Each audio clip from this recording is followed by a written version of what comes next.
Hey everybody, just day after tomorrow is election day, and there's really not much to be said about Donald Trump or Hillary Clinton. We already know who's who's representing what, and we have a decision to make.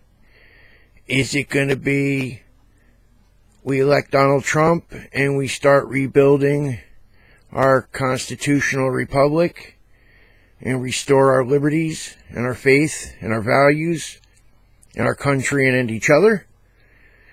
Or do we vote for Hillary, elect Hillary, and take the Democratic rocket ship to hell? Which is where it's heading, obviously, to where the American citizen will be the last to decide their own fates, after foreign governments and corrupt companies that donated to the Hillary Foundation. I'm sorry, the Clinton Foundation. So that is our final decision on Tuesday. And don't take away from the fact that the Democrats are openly trying to steal this election. A lot of the talking heads on TV say, what are you, crazy? How can that happen? Even Obama, what does it even mean the election is rigged?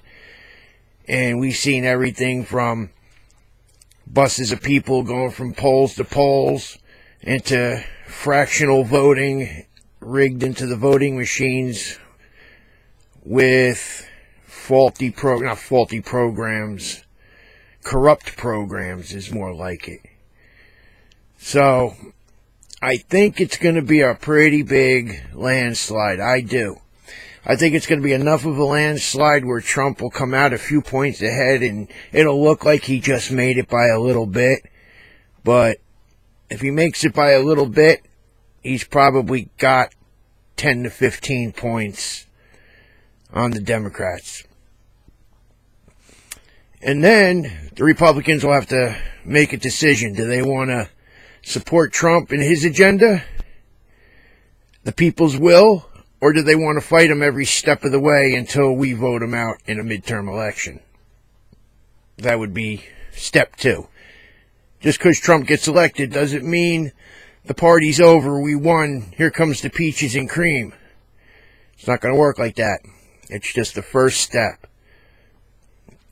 But even before all that, Trump needs to get the election under his belt. So if you see anything fraudulent, report it. If you think your vote is suspicious, ask for a paper ballot. Ask for how your vote is going to be recorded.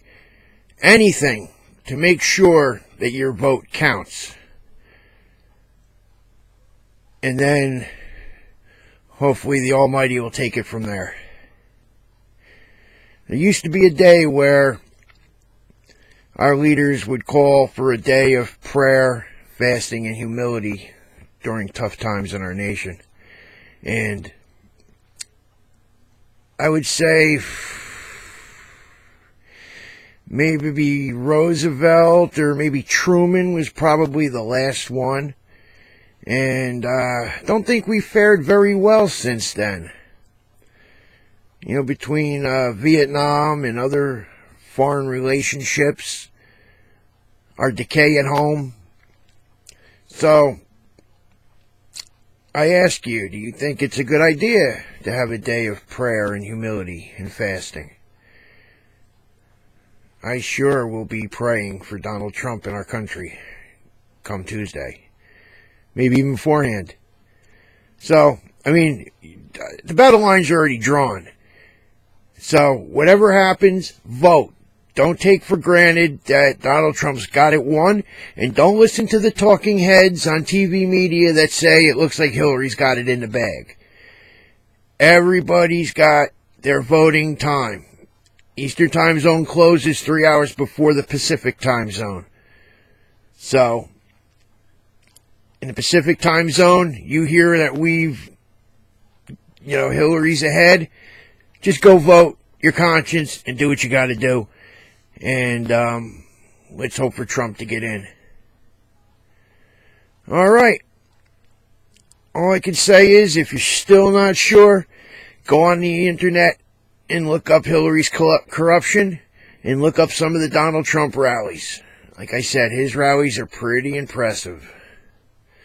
Nationalism, not globalism, will be our credo. That's one of the greatest lines. I love that. And he'll tell you how our politicians has left our country to decay while they made other countries richer and put money in their own pockets. And the biggest offender are the Clintons and the Democrats. No doubt about it. And the proof is all coming out in droves. WikiLeaks, thank you very much. All right. I might say something on the eve of the election, so maybe I'll see you then. Thank you. Have a good evening.